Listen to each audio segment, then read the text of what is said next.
Hello and welcome to Golden Chat, where we provide straight talk. Each week, we deliver the best insight on assisted living facility.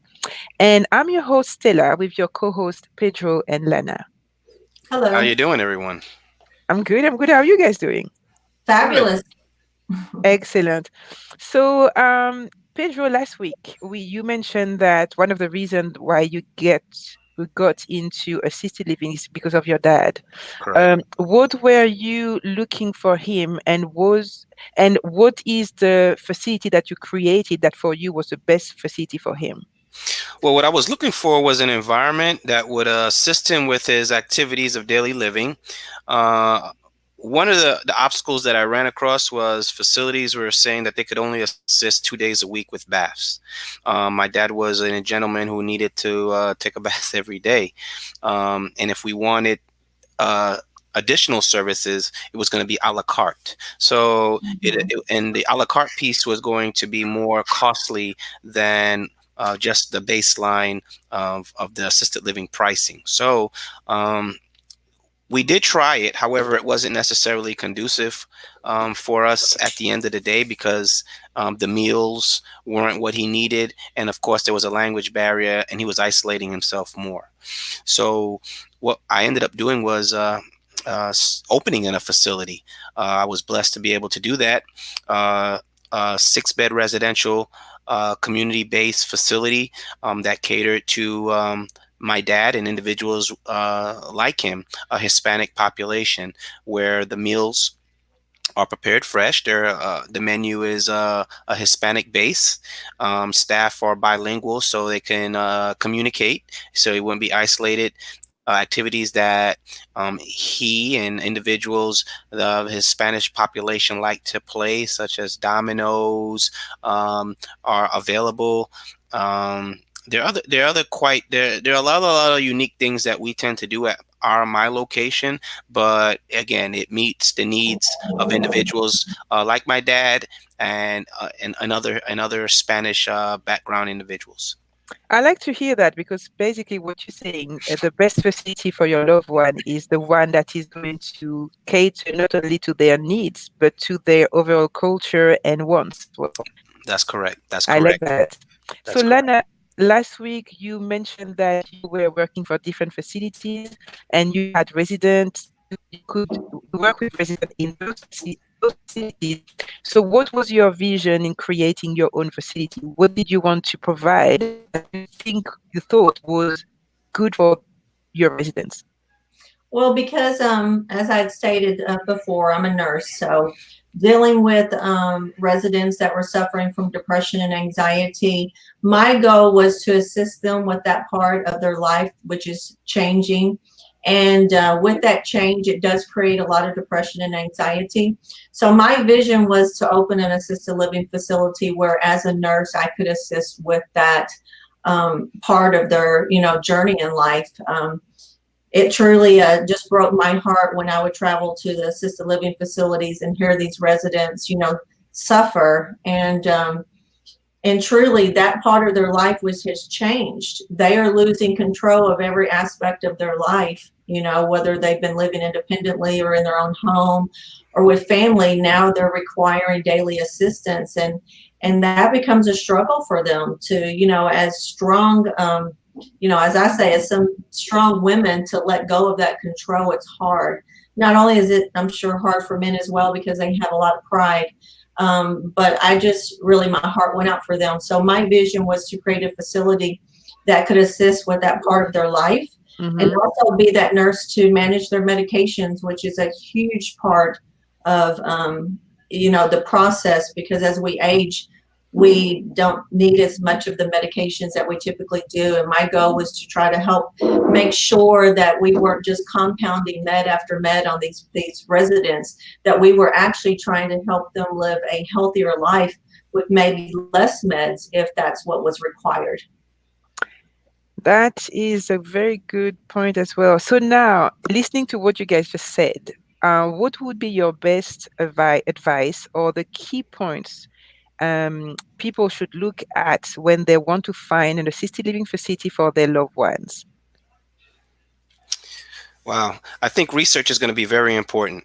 Um, Try not to wait to the last minute. If you're able to visit the facility, don't make an appointment. Appointments are good to if you want to speak with administration. However, if it's a facility that you're looking at, you can do an impromptu visit and have an opportunity to see what the operation looks like, smells like, see what's going on, look at the other residents, and see how involved or happy they tend to look. Mm. That's going to be important. You may want to start with locations that are close to home, because you want to be able, based on the frequency of you visiting your loved ones, so that can be important to some individuals. um, at the end of the day, you're going to have to really look at those top three things that are going to be, the catalyst to making an appointment. That's going to be the location, that's going to be the cost, and that's going to be, the care, the level of care that Mhm. the customer, the resident needs themselves, because the cost is really associated with care. And he hit on very important key points, because every single one of those are extremely essential for finding that really, the good facility that fits their needs. Also, just really getting an understanding of how this person was used to living. Mhm. So I like to know where were they currently living, in case they're in the hospital right now and they know they can't go back home. But what was their living environment like? What was their arrangements? Were they living with family? So they were in an environment where they were surrounded by people, or were they totally independent, living in a home? So when you assess their background, and that goes from personality to what type of living environment that they're in, then you kind of get a better picture of what maybe will fit them better, because not all of residents are going to like a small residential style facility, and not every resident's going to like a 200 bed institutional facility. So you really have to understand what their vision would be for an assisted living facility now that they're having to transition to that, and get to know them as a person. I think that makes you guys make good points. Now I understand the transition part. And how would you say that someone could help their loved ones in choosing which one, like the residential side or the Institutional. institutional? Thank you. Institutional. Institutional side. What would say that, and you talked about on it last week as well. You said there's a little bit of more presence. So basically, what are the key points that, let's say, a facility can provide that we may not find in a bigger facility, and vice versa? Well, I'm gonna, the hotels. I call them hotels because I don't think they'll even like the term institutional, but um, they they're quite unique. However, just as a hotel, you can get lost in there. Um, if an individual is more independent, they're really going to do well at a larger facility, because they're going to have that level of independence where they can stroll. They'll have more amenities that can be utilized, because the large facilities have those. And that means that those are individuals who really don't need, they're more borderline independent living.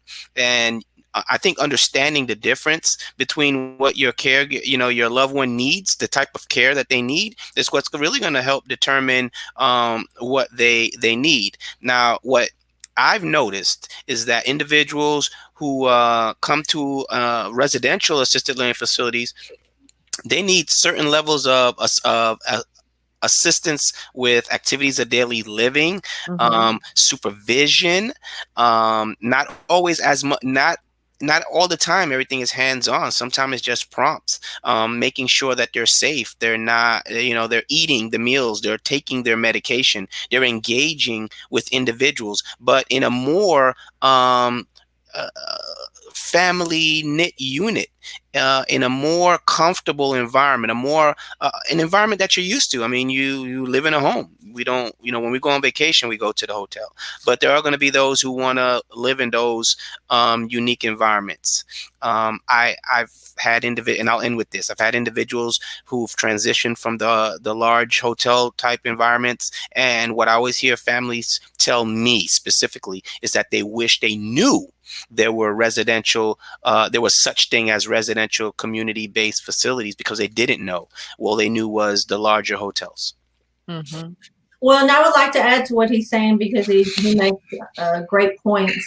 I always tell people to keep an open mind when I speak to residents and potential residents and families, because sometimes, in their mind, if they're coming from if they're having to leave their home, they're struggling with these smaller facilities sometimes, because they only see that they don't have their big apartment anymore. They don't have their home anymore. So when they go to the larger facilities and they see these 1-bedroom, apartments, suites, studios, what have you, that may appeal to them at the beginning.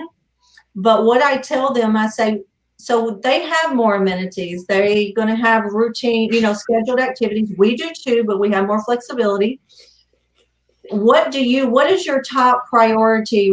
Your top 3 things you're looking for in a facility? What do you really want to do? And they tell me, well, I don't really care for any of the activities. Okay. Mm-hmm. You don't really care for, you don't really want to, think about the activities, or you're not concerned about, socializing. No, I've always been kind of a loner. Well, to me, what I say is that, you ought to look at the small facilities, and keep that open mind, because our residents don't stay in their rooms. When after they wake up, they get ready for breakfast. And when they come out of their rooms, they don't go back until they go to sleep. So they come into that home environment. And I said, this is your home now. You don't just have a 1-bedroom apartment anymore. You have a home with a pool, a screen lanai, large common areas with TVs. We have a park in the area. We can go walk to the park. So, I said, so you have to look at what I'm able to provide you as opposed to what a larger facility can. And sometimes you end up isolating yourself in these apartments. And, someone's knocking on the door, it's activities, and then they leave. We don't do that. We're like, okay, it's time for chair dancing. Oh, I really don't feel like it. Well, you know what? You really need to do it. And we just want you to, participate. Oh, I really don't feel like it. Well, you know what? Just sit down and do what you can. And then they're doing the whole thing. So it's just a big difference, because once again, what we're providing is a higher level of care, more hands-on. And how many administrators and nurses do you know that walks to the door and gets that resident out of that room and has them come out and make sure that they are participating in some activities? So I just say always keep an open mind when you're trying to find that best facility that, suits your family member. Right. Because you'd be surprised on what they like and what you may think they wouldn't like this, and then they do. So that's true. I would like to just add and say, no offense, I'm not taking away from the larger facilities, because I'm sure that there's a lot of them that do a great job, and that's what they're out there. And there are individuals that want to go there. I'm only specifically speaking on individuals who are they recognize that they need an environment that's not big. They need a more homely environment, and those are the individuals that we want to cater to. That's true. And, and that's I'm not trying to, downgrade any of these larger facilities, because you know what, maybe that person, that's what they need. They're more independent and they need that larger, more open environment and more amenities. And if it works for them, that's fabulous. That is great. But I can only, tell you the differences I know when I was out there traveling to these facilities and what I saw. And that's the reason why I started my residential facility. Yeah, you got the chance to see both sides. So I did. It was really an eye opener to me, and a lot of times, and you may go to the larger facilities and it works for you for a while, and then now you're bored with it. Now you're looking for that more homey environment, or you may come here to a smaller facility and then all of a sudden you decide you want more. And the good thing about the residents, they're not locked into our facilities. They don't sign leases like in an apartment complex. And that's what I tell them. If you don't like this place, you give us a notice. And and we want it to work for you. We want you to be happy because you can go anywhere you want to. You have options. And so I always tell that to my residents. I am so glad that you chose to be here because it's your choice. You're not locked into anything. And I Correct. think that's a great way to end our talk today. And so we have a hot topic, which is a very important one about emergency planning letters. And Pedro, could you elaborate on that? Well, it's January, everybody. Emergency management plans are due. It's a state regulation, as everyone's aware of. And it's not just the emergency management plan, it's also a combination of the emergency power plan that needs to be submitted to your county emergency management department. It needs to be approved, and the approval then needs to be submitted to the Agency of Healthcare Administration, and it needs to be made available to all the individuals that reside at the assisted living facility and their families. It should be located, or it should be in a folder of some kind. And if you ask administration, they should be able to provide that information for you. And it just walks you through what that actual facility is going to do in case of a natural disaster or loss of power. Good tip. Okay.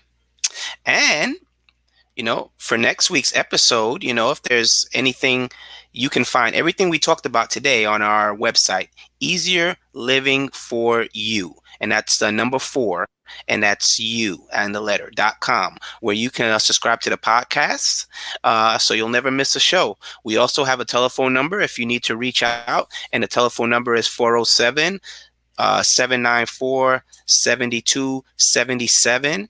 And we also have a email address so you can send for questions and comments. And it's hello@easierlivingforyou.com. Again, hello@easierliving4u.com. And next week on Golden Chat, we're going to talk about location. What is the best assisted living facility location for you? So stay tuned. Thank you. See you next week. See you next week. Thank you. Bye-bye. Have a good day, you guys. Bye.